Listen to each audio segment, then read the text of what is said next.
said, Susie, you are so smart, but you have no common sense. I never really understood what she was talking about till fairly recently. Anybody else? Vicki, when you tell your kid he needs to have more common sense, or maybe you say to somebody, that person has no common sense, what would it mean to you? It's a tough one. Okay. To me it would be more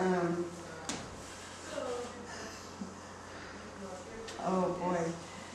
It would be more along the lines that they just, it's like what you just said, your mom said to you pretty much. Like for instance, I'll use an example. Okay. My poor husband who's not here. And it's his birthday. You know, like I can explain to him in very great detail, at least in my opinion, where something is located. Oh, okay. And, you know, to me, it's logical. It's very logical. Okay. And to him, you know, it could still be sitting right in front of his face too, and he wouldn't see. And some of the things that he says sometimes too, when he's trying to explain to me, you know, it's like it's common sense to him, but to me it's like a foreign language. Okay, okay. So in a way, that's where I kind of lump common sense, is where, but to me it's not so much, it's more kind of a personal thing. Okay. Because like I'm saying, I can totally understand it. To me it would be common sense to do something a certain way, but to him it may not be. Okay.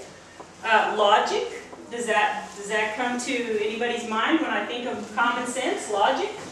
Okay, I'm going to write down a few things that I wrote on your study sheet there. What did I say? Because I thought that coined it pretty well. No, I forgot already. When I put down a sentence after common sense, what did I say? 7 cents? Everyone knows that? Everyone knows that! Okay, that's common sense. Common sense is common knowledge. This is the wisdom that has come down through the ages of people trying things and finding out what's going to happen. Okay? We have a whole bank full of stuff that is tried and true. Laws of the universe. Stuff that, if we aren't trying to walk on a tight wire and expose ourselves to a life of chaos and stress, we know there's a whole bunch of normal things out there we could be doing that make everybody's life work well. They are common knowledge.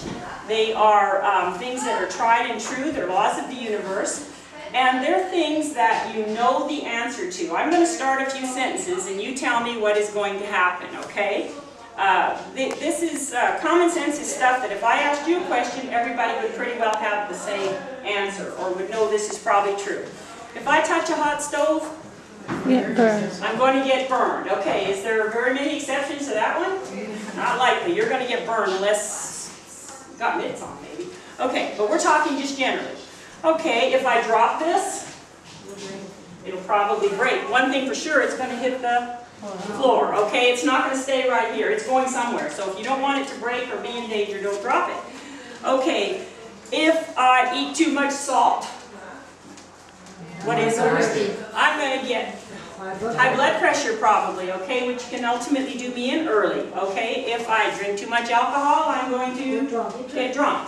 I may destroy my, wherever it is, liver. Okay, okay, tried and true, laws of the universe. Okay, you don't need to sit down with problem-solving forms and work out this. What you need to do is incorporate these things into your everyday living so you prevent some of these other problems that could happen. If I have unprotected sex, anybody young enough to still be thinking about this? Sarah. Over here. I don't want to embarrass her. I have 4 kids. Yeah. Sarah knows all about this one. You have 4 kids. No, worse than that today, probably if you have unprotected sex, you will, yeah, if you're sleeping with someone that has a sexually transmitted disease, you will probably get that. So this is common sense. This is stuff that probably everybody knows. And you know it too, somewhere in the recesses of your mind, because it's just common knowledge. It's just out there in Big Bang. Okay? So use the money in the bank and let that common sense keep your life running smoothly. When you have paranormal experiences, as there are many of them in this book, what I conclude about my paranormal experiences is that necessary for you to have the same conclusion that I have about some of these unusual things that happen to me or happen to you. It's not necessary for you to believe everything that I say or everything I tell you or everything that you... For instance, if you have a paranormal experience and you think it's a paranormal experience or one of these tapping the invisible universe, is it possible that you're self-deluding? Sure it is. Is it possible that you're reacting in fear and you're having these sort of visions because you're imagining all these things? Of course. All of these are possibilities, so your common sense would tell you, well, if it looks like a dog, it walks like a dog, has 4 legs, it barks, then it's probably a dog. But over here, if you've only got like 1 or 2 of these things, you might think, I thought that was a dog, but maybe that's not a dog, okay? Your common sense is what you use finally to look at everything. Look at the big picture, pull it together. If it makes you feel better, if it removes those negative emotions, makes you be a happy, successful person and productive in your life, you can get on with things, then whatever you've chosen as a solution in any area here is probably a good, valid one. So I guess to wrap this up, in solving problems creatively or constructively or effectively, you need to use all of your senses, okay? You need to finally, well, you need to be open to the possibility of your 6th sense. I think my book might help you with that, whether you're a religious person or a non-religious person. And then you need to go with the tried and true, the laws of the universe, and keep those as part of your working equipment here in problem solving. And so you prevent some problems and ultimately you have a happy life.